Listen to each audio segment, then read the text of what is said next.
Caminando entre abejas, aprendiendo de la apicultura con pasión.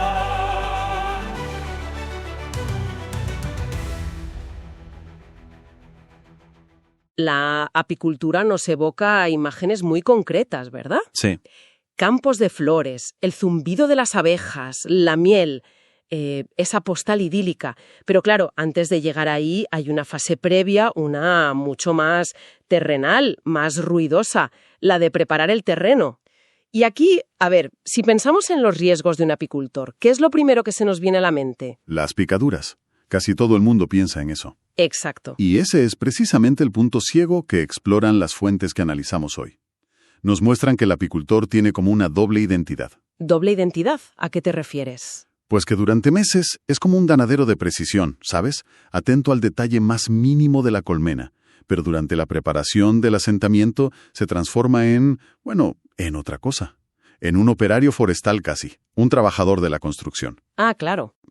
Proyecciones, caídas, un ruido ensordecedor. O sea que el foco en la abeja, que es lo lógico, nos hace olvidar que el entorno puede ser igual o más peligroso. Hay una frase en la documentación que me llamó mucho la atención que decía justo eso, que el apicultor centra su atención en la protección frente a las picaduras, olvidando que se expone a cortes, golpes, caídas. Así que el objetivo de hoy es ese, ¿no? Explorar esa otra cara del oficio y desgranar qué protección se necesita cuando el peligro no vuela, sino que está en el suelo o en la herramienta que usas. Vale, pues entremos en materia. Me gusta mucho esa idea de la doble identidad porque cambia el enfoque. No es hacer una lista de la compra de equipo, sino entender un cambio de mentalidad. Si el apicultón se convierte en operario, ¿por dónde empieza a protegerse? Yo intuitivamente pensaría las manos o la cara, pero las fuentes le dan una importancia tremenda a algo que solemos pasar por alto: los pies. Es que son los cimientos de toda la operación, literalmente. Pensemos en el terreno típico de un colmenar. Uf, sí. Rara vez es un césped bien cuidado, ¿verdad? Suele ser irregular, a menudo en pendiente, puede estar húmedo, resbaladizo. Lleno de piedras, raíces. Zarzas. Exacto. El riesgo de una torcedura, un resbalón o una caída es constante. Y las consecuencias son graves. Un apicultor con un esguince de tobillo no puede cargar colmenas. Su temporada puede acabar ahí mismo. Me estoy imaginando la escena. Un apicultor, después de llover, en una pendiente, cargando una caja pesada. Un resbalón ahí no es una anécdota. Para nada. Es el fin de la temporada. Es un riesgo que no tiene nada que ver con las abejas, pero que lo condiciona todo. Entonces no hablamos de unas botas de monte normales, ¿no? Que va, para nada. Hablamos de calzado de seguridad profesional. Las fuentes insisten en 3 características que, no son negociables. A ver, ¿cuáles son? Primero, una suela antideslizante, con un buen dibujo que se agarre bien al terreno. Segundo, puntera reforzada, para proteger de impactos por si se te cae algo. Una herramienta, una piedra. Justo. Y tercero, que es crucial, una plantilla antiperforación. Al limpiar un terreno es facilísimo pisar una rama afilada, un metal viejo, un clavo. Esa plantilla es la diferencia entre un susto y una visita a urgencias. Ya. Y en zonas de mucha maleza se recomienda incluso añadir polainas, para proteger los tobillos y la parte baja de la pierna. Entendido. Tenemos los pies bien anclados, seguros, pero en ese mismo entorno hay otro riesgo que no corta y no hace ruido, pero es igual de peligroso: el sol. Exacto. El gran riesgo silencioso. La preparación de un asentamiento puede llevar horas, a veces días, a pleno sol. Claro. La insolación y el golpe de calor son emergencias médicas muy serias. Por eso, una simple gorra o un sombrero de ala ancha no son un complemento, son un EPI en toda regla. Es verdad. Protegen, reducen la fatiga y evitan un riesgo que puede ser mortal. Es la primera capa de protección para la cabeza, la más básica y a menudo la más olvidada. Vale, pies en el suelo, cabeza protegida del sol. Pero ahora es cuando el apicultor se pone literalmente otro sombrero. Deja de ser agricultor y se convierte en operario. Llega la maquinaria. Totalmente. Y aquí es donde los riesgos se multiplican. El ejemplo paradigmático es la desbrozadora. ¿Una herramienta fundamental? Pero tremendamente agresiva. No solo corta la vegetación, la lanza por los aires junto con piedras, tierra, pequeñas astillas. Es un bombardeo de proyectiles en miniatura. Y aquí volvemos a esa idea central. El peligro ya no es un aguijón, sino una piedra proyectada a 100 kilómetros por hora. Por eso las fuentes insisten tanto en las gafas de seguridad, ¿verdad? Insisten hasta la saciedad y con razón. Una lesión ocular puede ser irreversible. Las gafas de seguridad son el mínimo absoluto. El mínimo. Sí, pero para trabajos intensivos, la recomendación es ir un paso más allá y usar una pantalla facial completa que se acopla al casco. Ah, pero la pantalla no sustituye a las gafas. No, y ojo, ese es un error común. La pantalla protege la cara de golpes, de arañazos, pero no sella los ojos. Entiendo. Por eso no sustituye a las gafas, las complementa. El combo ideal es casco, pantalla y las gafas por debajo. Si se es consciente de que ese ruido es un riesgo tan permanente como una piedra en el ojo. Pues fíjate, la protección auditiva es el ejemplo perfecto de la cultura preventiva de la que hablan los textos. ¿Por qué? Porque el daño es invisible, progresivo y acumulativo. No es un corte que ves, que sangra y que curas. Es un ladrón silencioso que te va robando capacidad auditiva día a día. Uf. Usar orejeras cuando no sientes un peligro inmediato es el mayor acto de profesionalidad que se describe. Eso sí que es interesante. Y un poco aterrador. Cambia por completo la ecuación del riesgo. Un corte cicatriza, pero esto es como una hipoteca para tu salud futura. Por eso mismo. Y se diferencia muy bien entre tapones para exposiciones cortas o ruidos moderados y las orejeras o cascos de protección auditiva. Que son para trabajos largos. Imprescindibles para trabajos largos con desbrozadoras o motosierras, sí. Y un detalle técnico importante. Hay que asegurarse de que las orejeras sean compatibles con el casco, para poder usar ambas protecciones a la vez. Espera un momento. Mascarillas. Entiendo todo lo anterior, que son riesgos casi de construcción. Pero, ¿protección respiratoria en medio del campo? Suena un poco exagerado. Es una pregunta muy lógica. La respuesta está en el polvo en suspensión. Ah. Al desbrozar o mover tierra en un ambiente muy seco, se levanta una nube de partículas. Y ese polvo no es solo tierra. Puede contener polen, esporas de hongos, restos de vegetación. Claro, materia orgánica. Inhalar eso de forma continuada puede provocar irritación o reacciones alérgicas. Una mascarilla antipolvo básica, tipo FFP2, es suficiente. Vale.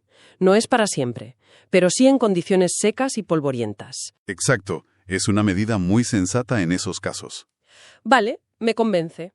De la cabeza a los pulmones, cubiertos. Pero las herramientas no se manejan solas. Hablemos de las manos, que están en primera línea de fuego. Son, como dicen los documentos, la parte más expuesta del cuerpo. Y aquí entramos en uno de los debates más interesantes sobre los EPIs, el equilibrio entre protección y destreza. Claro, porque no existe el guante perfecto para todo. Exacto. Vale, entiendo la lógica de tener guantes para cada cosa, pero seamos prácticos. ¿Un apicultor solo en la montaña de verdad va a llevar 3 pares de guantes distintos? ¿O la realidad es que acaba usando los más cómodos para todo y asumiendo el riesgo? Has dado en el clavo. Ese es el principal punto de fricción y el mayor error que se comete. La cultura preventiva no consiste en tener un par de guantes buenos, sino en tener un sistema de guantes. ¿Un sistema de guantes? Sí, las fuentes señalan que el profesional debería tener como mínimo 3 tipos. Unos guantes anticorte más finos para usar con herramientas manuales como serruchos, otros más robustos para desbrozar y quitar maleza, y finalmente, si se usa maquinaria que genera mucha vibración, guantes antivibración específicos. ¿Guantes antivibración? ¿Tan importante es? A largo plazo, sí. La vibración constante de una desbrozadora puede causar problemas circulatorios serios en las manos, el síndrome del dedo blanco. Otro de esos daños acumulativos e invisibles, como la pérdida de audición. Exacto. Por eso, el verdadero profesional no es el que aguanta sin guantes, sino el que entiende que dedicar 10 segundos a cambiarse de guantes es una inversión en su propia salud. Entendido. La cosa se complica. Ya no es solo ponerse un equipo, es gestionar el equipo. Y si subimos el nivel, por ejemplo, al usar una motosierra para quitar un árbol, ahí la protección tiene que ser de otro nivel. Absolutamente. Ahí entramos en el territorio de los EPIs de alto riesgo. Si se va a usar una motosierra, los pantalones o saones anticorte no son una recomendación, son un seguro de vida. ¿Cómo funcionan exactamente? Están fabricados con unas fibras largas y resistentes que si hay un contacto accidental con la cadena, se enredan en el piñón de la motosierra y la bloquean en una fracción de segundo. ¡Ostras! O sea que el pantalón se sacrifica para salvarte la pierna, ¿no? Exactamente.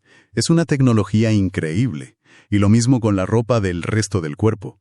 No es solo llevar manga larga para no arañarse. La ropa de trabajo debe ser resistente, que no se enganche. Y un detalle que se olvida. Si el colmenar está cerca de caminos o zonas de caza, la ropa de alta visibilidad es fundamental. Se trata de ser visto. Todo esto dibuja un panorama muy complejo.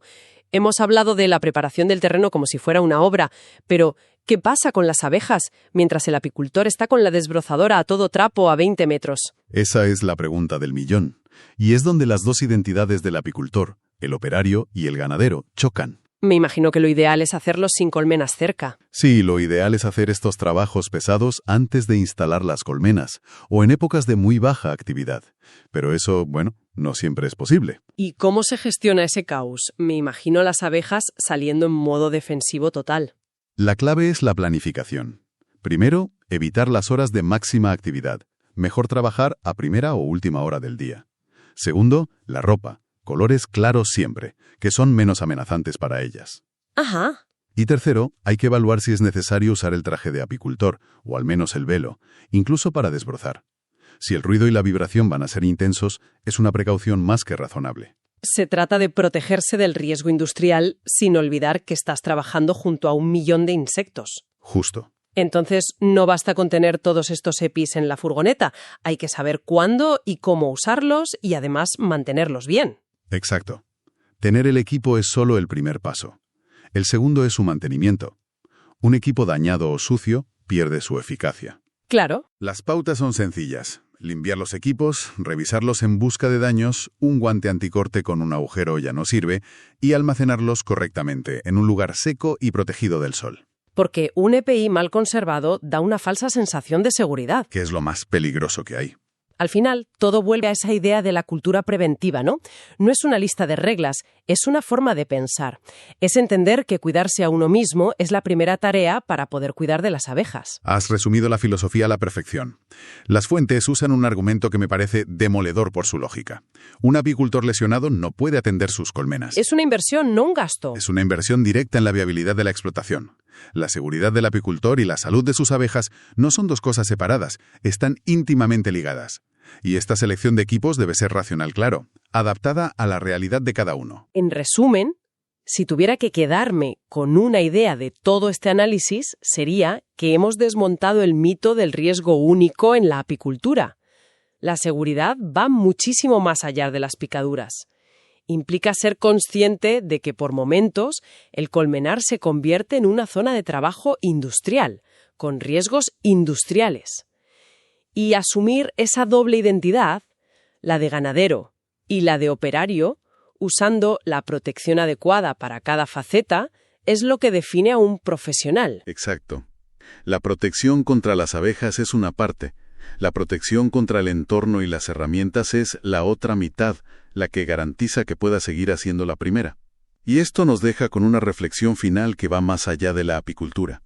La documentación detalla cómo un profesional se protege para poder proteger su sustento. Esto plantea una pregunta más amplia. En cualquier actividad que nos apasione, sea un trabajo o un hobby, ¿dónde trazamos la línea entre la preparación necesaria y una precaución que nos parece excesiva? Y sobre todo, ¿cómo podemos empezar a ver la planificación de la seguridad no como una carga que nos frena, sino como la estructura que nos permite seguir disfrutando de esa pasión durante mucho, mucho tiempo?